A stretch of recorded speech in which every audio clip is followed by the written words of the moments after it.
Julle kan dan julle Bybels blaai na Exodus 34, waarby ons laas Sondag aand was.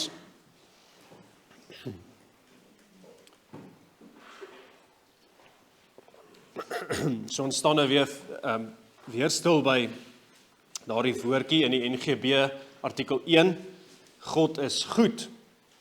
Ons het laas keer gekyk na God se goedheid oor die algemeen, veral daar by vers 18, waar die Here, vers 19, waar die Here vir Moses sê, dis nou van hoofstuk 33, hoofstuk 33 vers 19, waar die Here sê, ek sal al my majesteit by jou laat verbygaan en voor jou die naam van die Here uitroep.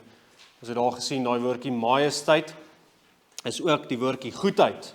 Ek sal my goedheid vir jou wys, sê die Here. En dis dan wat hy doen in die volgende hoofstuk, in hoofstuk 34 vers 6, waar hy by Moses verbygaan en daai versie uitroep. Maar kom ons lees net eers van vers 1 af. So die Here sê vir Moses, ek sal my majesteit by jou laat verbygaan en voor jou die naam van die Here uitroep. Dan Exodus 34 vers 1. Toe het die Here aan Moses gesê, kap vir jou 2 kliptafels soos die eerstes, dan sal ek op die tafels die woorde skrywe wat op die eerste tafels was, wat jy verbrysel het. Nou jou gereed in die môre en klim in die môre op die berg Sinaï en gaan daar staan by my op die top van die berg. Maar niemand mag saam met jou opklim nie. Laat daar ook niemand op die hele berg gesien word nie. Laat ook geen kleinvee of beeste teen hierdie berg wy nie. Toe het hy 2 kliptafels gekap soos die eerstes en Moses het die môre vroeg klaar gemaak en op die berg Sinaï geklim soos die Here hom beveel het en die 2 kliptafels in sy hand geneem. En die Here het neergedaal in die wolk en daar by hom gaan gestaan en hy het die naam van die Here uitgeroep en toe die Here by hom verbygaan het hy geroep, Here, Here, barmhartige en genadige God, lankmoedig en groot van goedertierenheid en trou, wat die goedertierenheid bewaar vir duisende, wat ongeregtigheid en oortreding en sonde vergewe, maar nooit ongestraf laat bly nie. Wat die ongeregtigheid van die vaders besoek aan die kinders en aan die kindskinders, aan die 3de en aan die 4de geslag. Toe het Moses hom gou na die aarde toe gebuig en neergeval en gesê, Here, as ek genade in die oë gevind het, laat dan tog die Here in ons midde trek, want dit is 'n hardnekkige volk, maar vergewe ons ongeregtigheid en ons sonde, en neem ons aan as 'n erfdeel. Ons lees net tot daar en ons fokus dan veral vanaand op vers 6. Ons gaan begin om deur daai woorde te werk. Ons gaan, as die Here wil, volgende week weer by hierdie versie stil staan, om hierdie deugte van God deur te trap.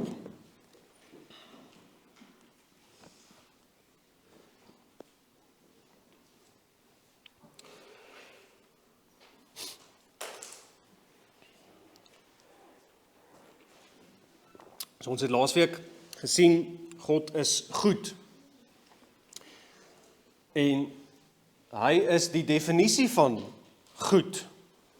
As iets goed is, dan is dit omdat God dit goed gemaak het. En hy is die hoogste en die mooiste en die begeerlikste, die skoonste, hy is aanbiddelik skoon. En God wys vir sy skepping dit, daarin dat die skepsels sy goedheid kan smaak, deurdat hy sy goedheid aan hulle bewys. Hy doen goed aan hulle. Ons het toe laas ook in Hebreë gekyk na God se liefde. God se liefde is sy goedheid, wat hy aan sy skepsels gee. En ons gaan nou dan vanaand in op daardie liefde van God, spesifiek in daardie woorde in vers 6, wat die Here aan Moses openbaar in die rotsskeur. Dit is die openbaring van sy majesteit, of soos ek nou gesê het, sy goedheid. Dit is wat sy goedheid is. Ons gaan vanaand net stil staan by 2 van daardie woorde in vers 6, met 'n ekstra enetjie wat tussen die lyne is. En dit is God se barmhartigheid, sy goedertierenheid en dan ook sy jaloesie. Barmhartigheid, goedertierenheid en sy jaloesie. So, uiteindelik Moses klim op die berg, En alles wat die Here vir Moses sê, die voorbereidings wat getref moet word, onderstreep net weer, Moses het nie hier te doen met enige iemand nie. Hy het te doen met die God wat aan hom geopenbaar is by daai brandende doringbos, die heilige God. Niemand mag op hierdie berg klim nie, nie eers die diere mag op hierdie berg klim nie, want hierdie God is heilig.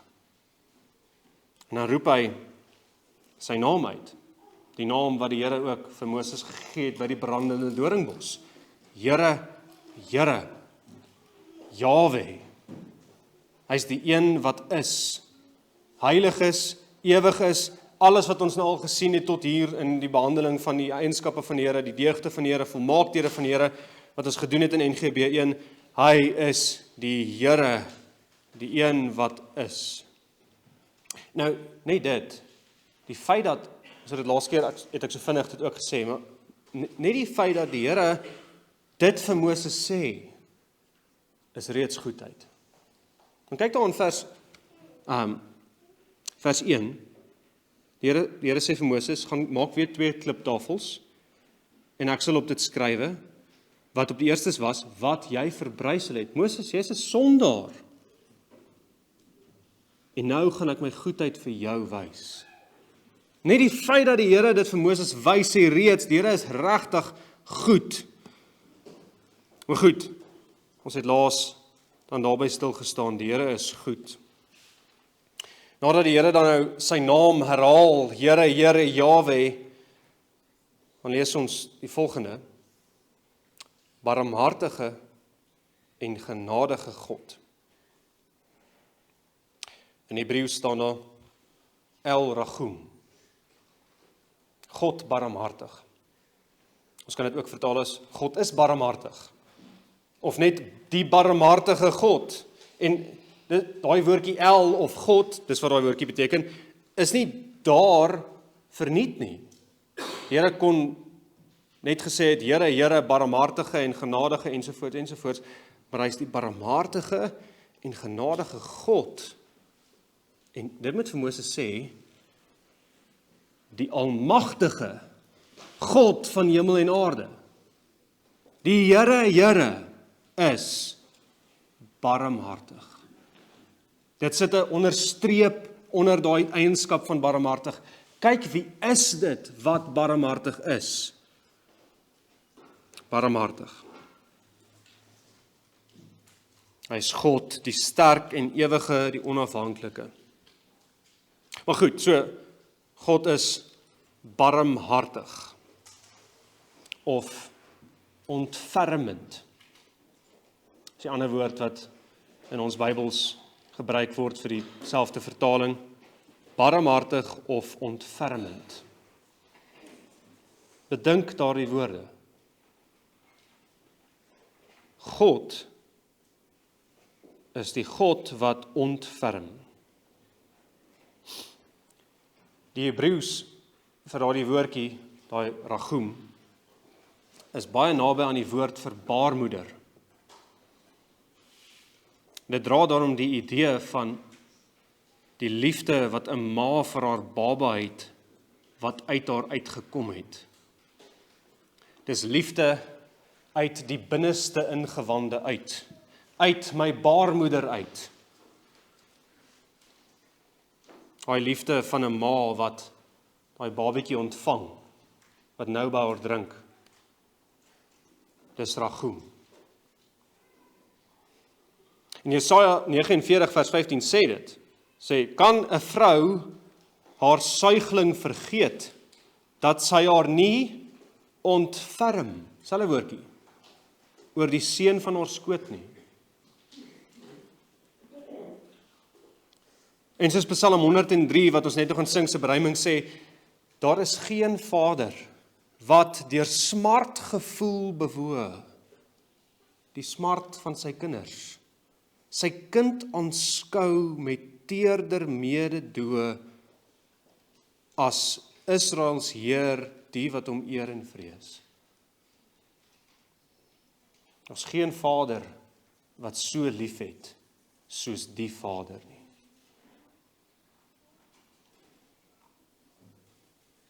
Maar die teerder mededoe is hierdie woord, hierdie barmhartigheid. God se ontferming. In die Nuwe Testament word natuurlik 'n ander woord gebruik, en dit is Grieks, maar dit kom neer op dieselfde idee. Daar's hier dieselfde woord wat sê, dis liefde uit die binneste uit 'n hart uit my ingewande uit. As Jesus, is 'n woordjie wat net in die evangelies voorkom, as Jesus innig jammer voel vir die skare, dan het hy hierdie idee van liefde uit die diepste ingewande uit. Bedink dit. Jesus wat daai skare sien wat in hulle nood verkeer, in hulle eie gemors, die gevolge van sonde, in siekte, in hulle eie sonde. Hy voel innig jammer vir hulle.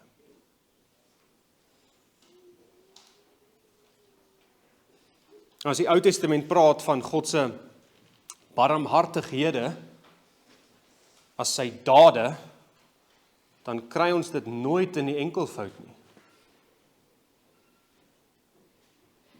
Want God se barmhartigheid is oorvloedig in al sy werke. Daar is nie net een daad van barmhartigheid nie, maar vele, oneindig diep soos wat hy is. Okay, so sit dit nou saam. Barmhartigheid is die liefde uit sy binneste uit, en daar is nie 'n enkelvoud daarvoor nie. Dit is altyd barmhartighede, want dit is oneindig diep soos wat hy is. Uit sy oneindige diep ingewande het hy lief. Maar daar's nog iets.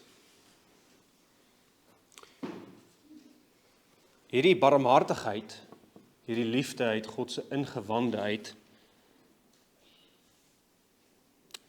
daai sê nie God het ingewande nie, dit is soos as die skrif praat van God se hande of sy oë of sy ore. Dis 'n mensetaal sodat ons kan verstaan wat hierdie beteken. Maar so, as hierdie intense liefde gebruik word in die skrif, dan gaan dit altyd oor God se barmhartigheid of sy intense liefde vir sondaars in hulle swakheid en nood, in hulle elende.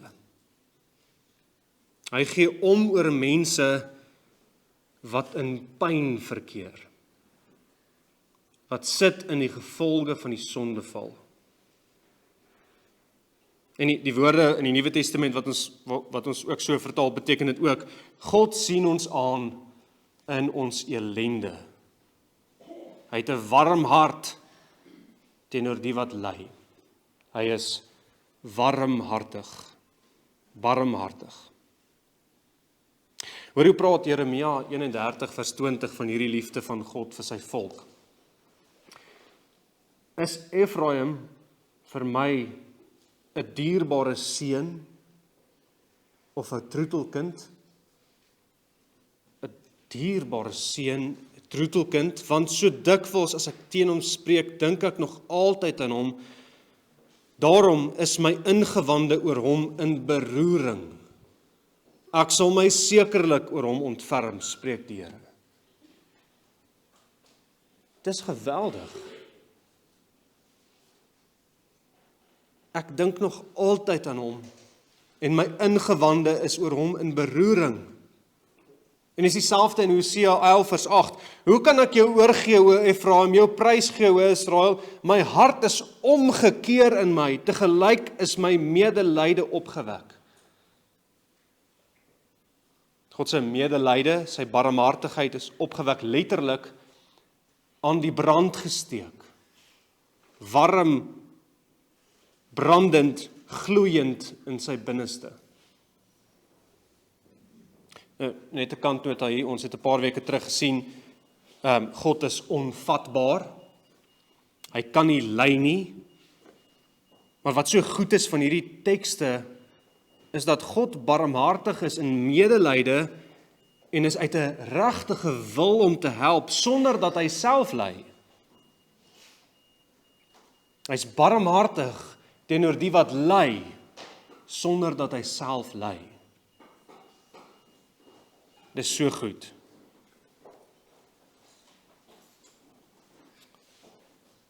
Hierdie is ook duidelik 'n spesifieke liefde van God. Hierdie woord word nooit gebruik om te praat van ons liefde vir hom nie. Hierdie woord in sy spesifieke vorm kry ons nooit vir mense se liefde vir God nie. Dit is altyd God se liefde vir sondaars in hulle nood.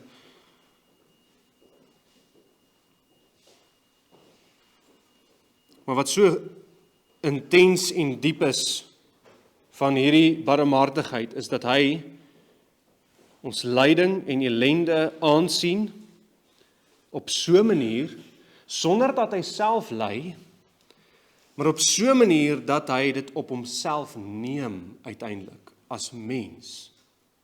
Letterlik. Dit is as gevolg van hierdie liefde dat Jesaja 53 van die lydende knegt sê, wat ook God self is, hy het ons krankhede op hom geneem en ons smarte, die het hy gedra. Hy is ter wille van ons oortredinge deurboor, ter wille van ons ongeregtighede is hy verbrysel. Die straf wat vir ons die vrede aanbring was op hom, en deur sy wonde het daar vir ons genesing gekom. Hy is so lief vir sondaars in hulle nood, dat hy uiteindelik mens word om hulle ellende op homself te neem. Dit is barmhartigheid.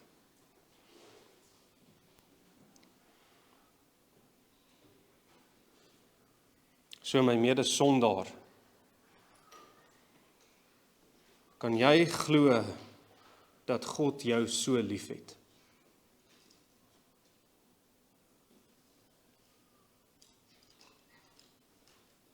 Dat sy hart omgekeer is in hom.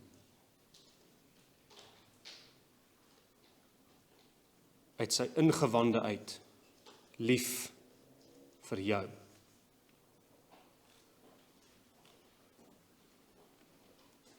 Dat hy jou so liefhet, lief gehad het, waar jy gespartel het in modder en in jou eie bloed. Dat hy sy eniggebore seun gegee het, gestuur het, sodat elkeen wat in hom glo, nie verlore mag gaan nie, in hulle eie sonde, maar die ewige lewe kan hê. Dat elke stukkie goed wat jy nou geniet, en elke sleg wat nie na jou toe kom nie, is omdat God jou met hierdie liefde liefhet.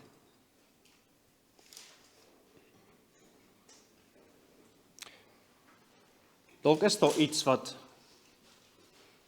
jou keer om dit te glo. Dalk sê jy vir jouself, ek het 'n afwesige pa gehad.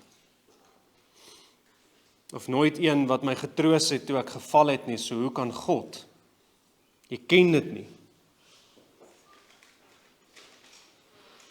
Geliefde, Psalm 103 sê, hy is die Vader wat jou pa nooit sal kan wees nie. Maak nie saak hoe goed jou pa was nie. Hardloop in sy Christus se arms in. Dalk voel dit vir jou of daar niemand al ooit hom so oor jou ontferm het nie, dat hulle jou regtig wil help uit meegevoel nie.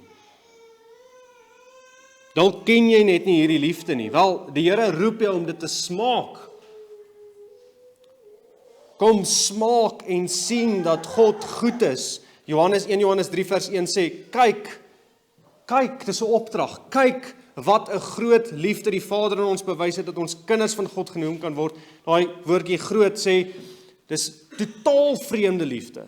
Dis liefde wat ons nie kan ken sonder dat God ons eerste lief gehad het nie. So kyk na die kruis, God wat mens word, om mense in ellende te red.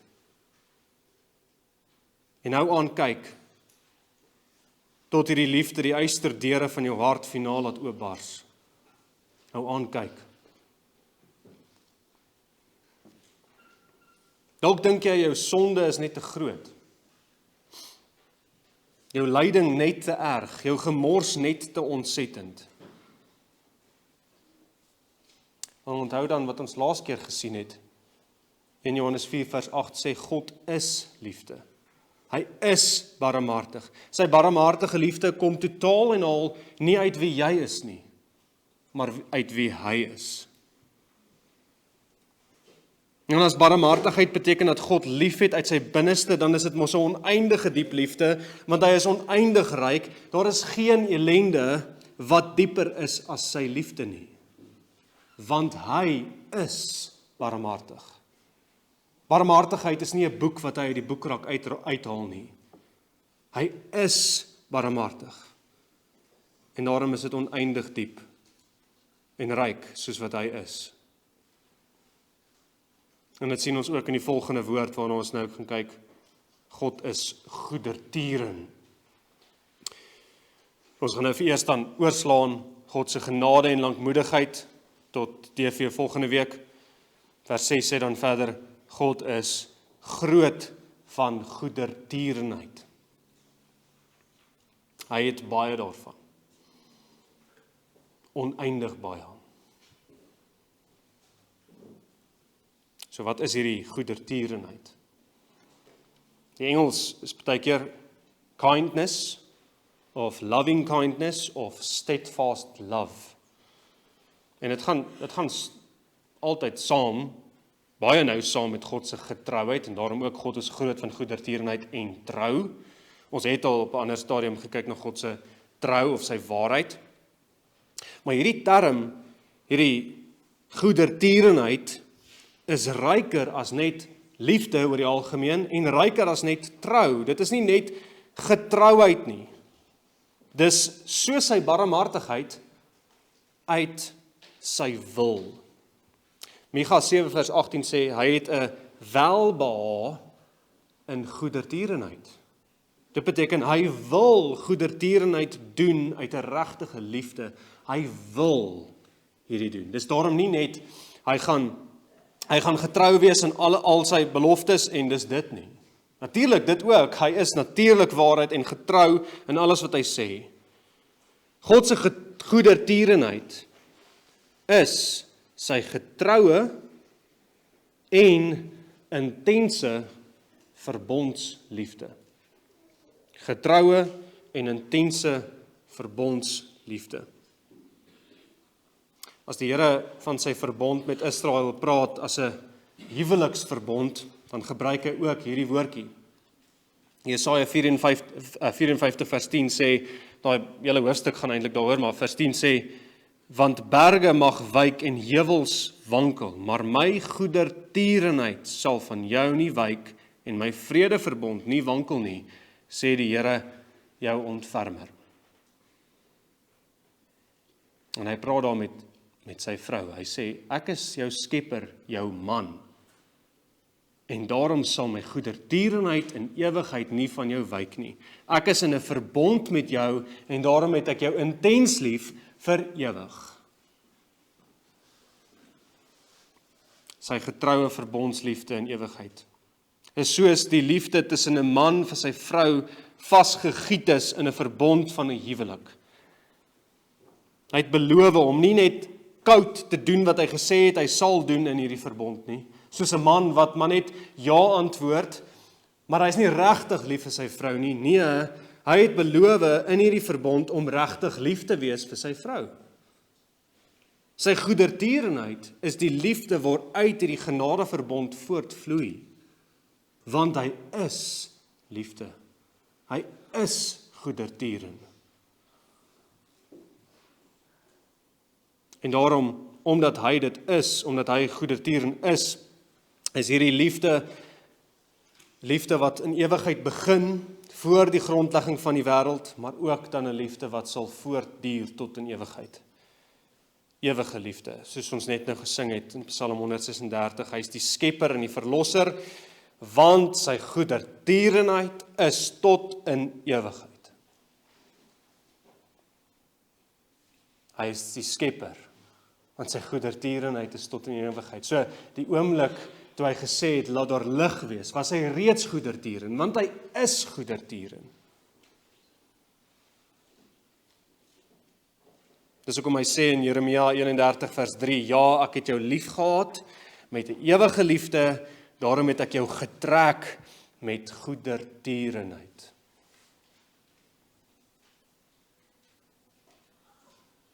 Daarom sluit hy hierdie verbond met sy vrou. En sy het hierdie ewige liefde dat God besluit het dat die Seun in die genadeverbond die nuwe verbondshoof sal wees en met sy offer aan die kruis sal versoening bewerk vir sondaars, vir vyande, soos jy. Dis hierdie liefde wat God in sondaars soos ons se harte uitstort deur sy gees wat aan ons skenk, dat hy in ons woon, elkeen van ons woon. Dis op grond van hierdie liefde dat God 'n welbehae het in almal wat in sy Seun is deur sy gees. Soos wat God se liefde is teenoor sy Seun, dit is my geliefde Seun en wie ek 'n welbehae het, net so het hy hierdie goedertierenheid in die genadeverbond teenoor elkeen wat in hom is. Psalm 147 vers 11, die Here het 'n welgevalle in die wat hom vrees, wat op sy goedertierenheid hoop. Daardie welgevalle is, God vind vreugde. Hy het 'n behaag in hulle wat in Christus is. Hy sien jou aan, barmhartigheid is, hy sien jou aan in jou ellende. Goedertierenheid is, hy sien jou aan in Christus, met 'n vriendelike aangesig. Dis die vreugde van 'n vader wat sy kinders voor hom sien speel en gehoorsaam sy bevele uitvoer. Dis die vreugde van 'n vader wie se kinders regtig gelukkig is omdat hulle sy goedheid ontvang het. Dis God se vreugde omdat hy sy ewige liefde aan jou geskenk het in sy Seun deur sy Gees.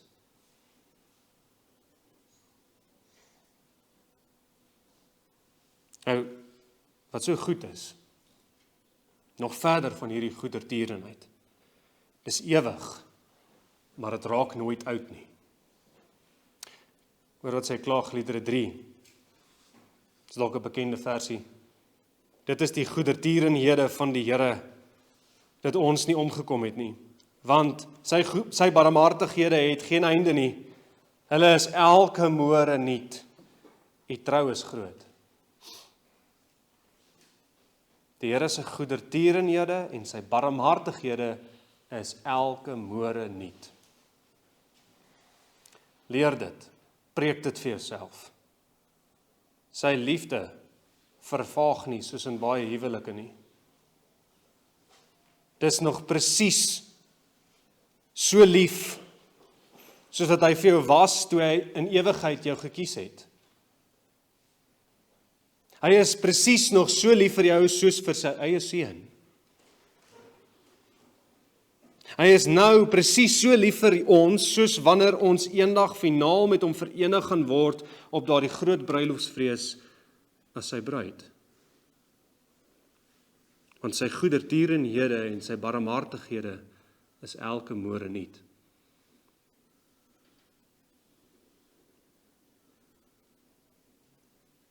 Dis altyd vars en is altyd oneindig.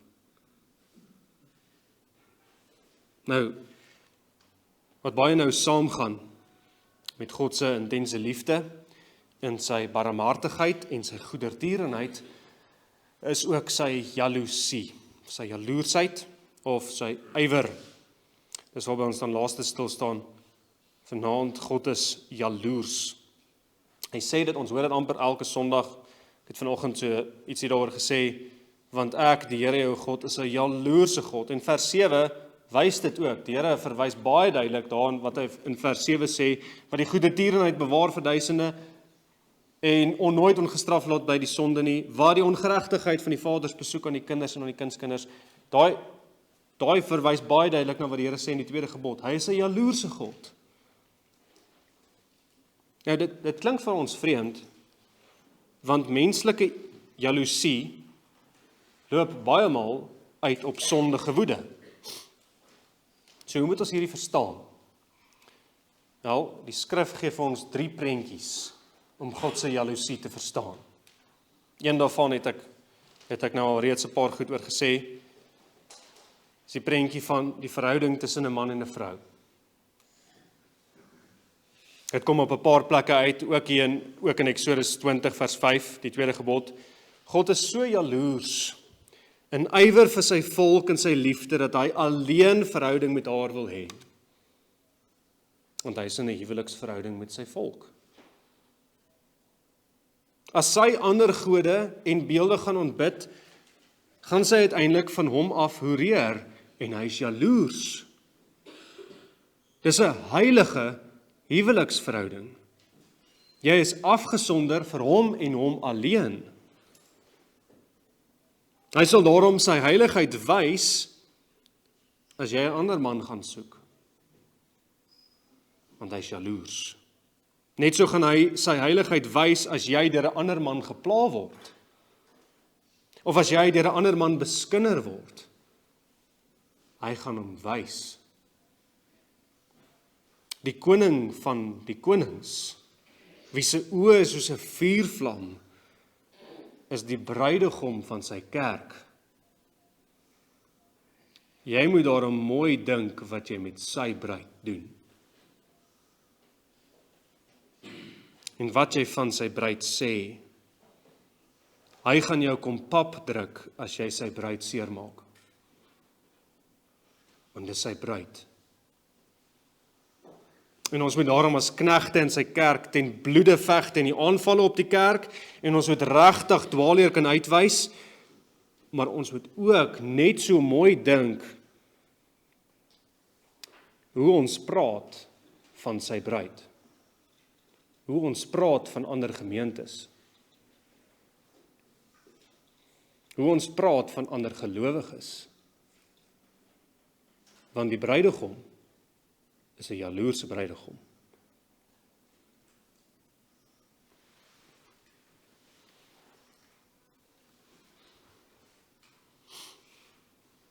Die Here gee vir ons in die klein hierdie beeld in ons eie verhoudings. Jy moet mooi dink hoe jy praat van 'n medegelowige se dogter of sy vrou. Want jy gaan met haar pa of haar man te doen kry as hy sy sout werd is.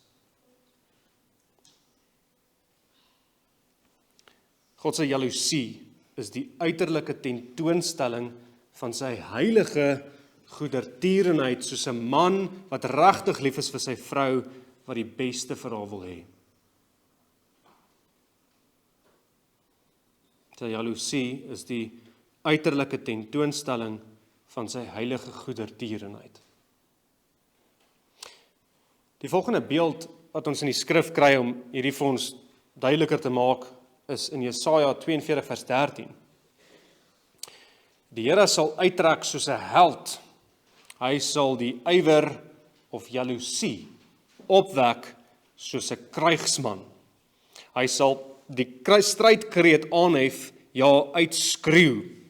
Dis die prentjie van hierdie krygsman soldaat wat gevul is met adrenalien en energie om uit te trek en te gaan veg met al sy krag en al sy woede, gemeng met die grootste liefde vir die mense agter hom, sy gesin en sy gemeente en sy mense, en hy gaan daarom veg ten bloede. Dis ywer, dis daai selfde woord, sy jaloesie. Jesaja 59 vers 17 sê, en hy het die geregtigheid aangetrek soos 'n pantser, en die helm van heil was op sy hoof, en die klere van wraak het hy aangetrek as kleding, en hom gewikkel in die ywer of jaloesie soos in 'n mantel. Hy gaan vir sy bruid veg, soos 'n krygsman soldaat. Bedink hierdie beelde. Dis wie ons God is. En onthou, God is onvatbaar. Menslike emosie beheer hom nie. Hy is so van ewigheid af. Hy is liefde en hy is jaloers in sy liefde. Sy liefde is altyd heilige liefde. Hy is 'n God van ywer vir sy eie heiligheid in sy liefde. Dis geweldig.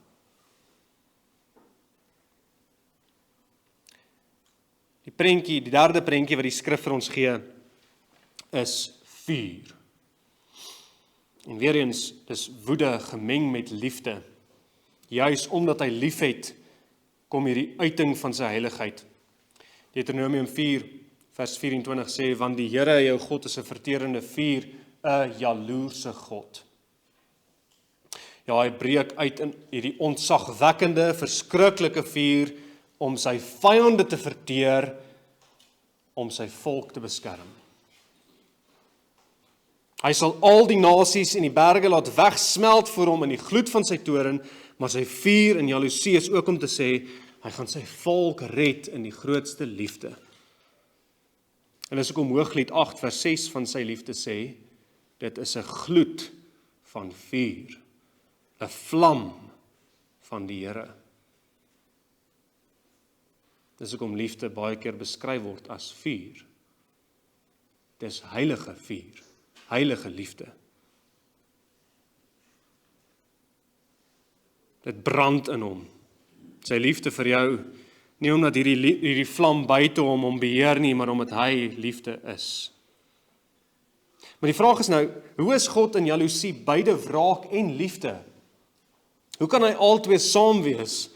Wel, jaloesie, God se jaloesie is die vurige uiting of energie van sy heiligheid. Hy is die heilige en jaloerse God. En sy heiligheid, soos ons gesien het, is sy die majesteit, sy afsondering in sy skepping, om sy naam te verheerlik. Hy is heilig en daarom maak hy homself bekend in sy heerlikheid, majesteit en jaloesie. As God homself heilig, sy naam heilig, dan verheerlik hy homself deur voor mense, voor sy skepsel, sy eienskappe tentoon te stel. Hy maak sy heiligheid bekend, en daarom is dit duidelik, hy is jaloers. En sy jaloesie is dan die uiting daarvan, is die oneindige, vurige ywer om homself te verheerlik in die lewens van sy mense uit sy oneindige, intense liefde. Dis sy jaloesie. Heilige liefde. En daarom is dit ook wraak teenoor sy vyande. En dit trek uiteindelik saam in die sigbaarwording van sy heerlikheid. En daarom is Hebreërs 1 vers 3 wat sê, Christus is die afskynsel van sy heerlikheid, die plek om te kyk wie is God in sy jaloesie. Hy het daarom perfek God se heiligheid tentoongestel, ook in sy ywer en jaloesie. En ja, hy daar by die tempel met groot ywer, jaloesie vir God se eer, die tafels in die tempel omgegooi, want die ywer vir die huis van God het hom verteer. Johannes 2 vers 17 sê, die disippels het die woorde van Psalm 69 onthou toe hulle dit gesien het, toe hy daar die tafels omgooi in die tempel. En dit moes regtig treffend gewees het. Nie omdat dit buite selfbeheersing was nie, hy het gesit en die sweep gevleg. Dit moes treffend gewees het, juis omdat dit in selfbeheersing was. Heilige woede wat sigbaar word. Heilige woede vir die kerk van Christus.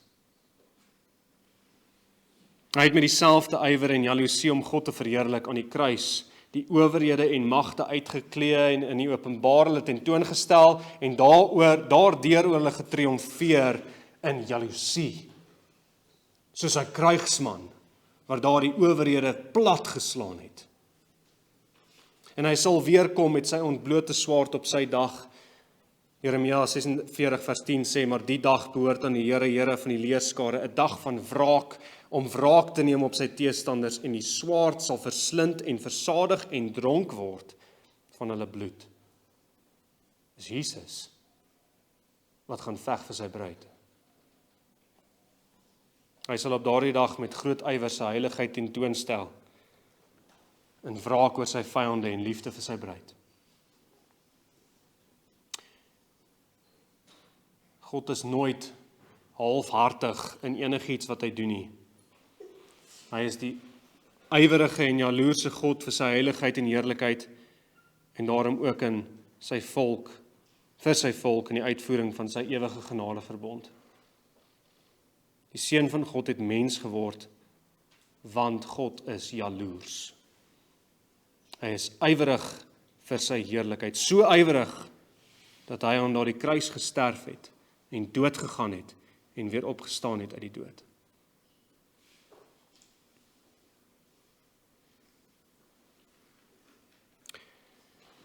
Toe Moses dit sien, dat God barmhartig en goedertierend en jaloers is,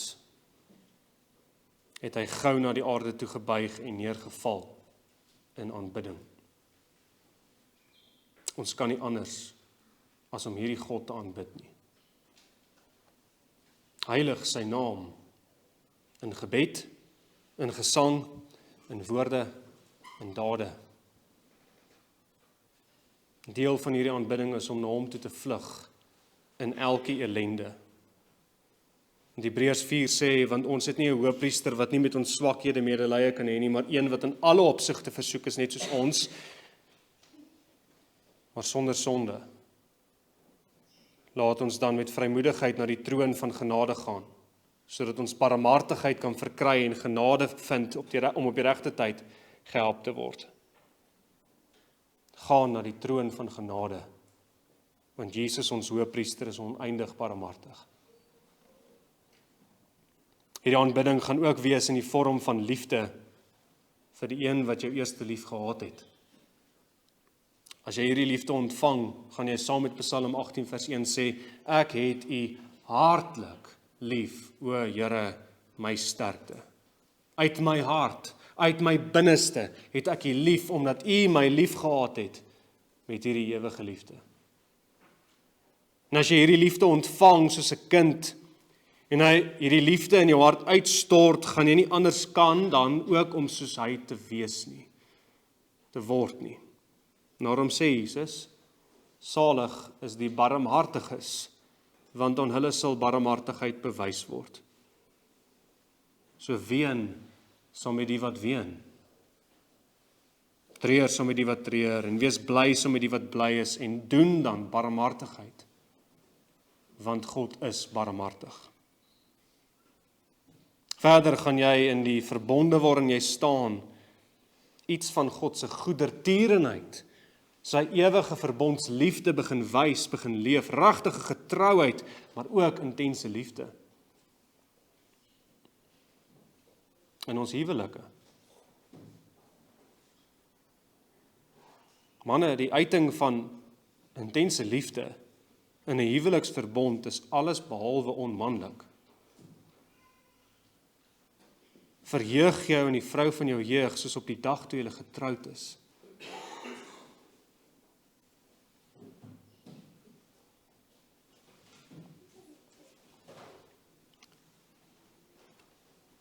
God is barmhartig, goedertierend en jaloers. Mag dit jou dryf tot dieselfde liefde. Amen.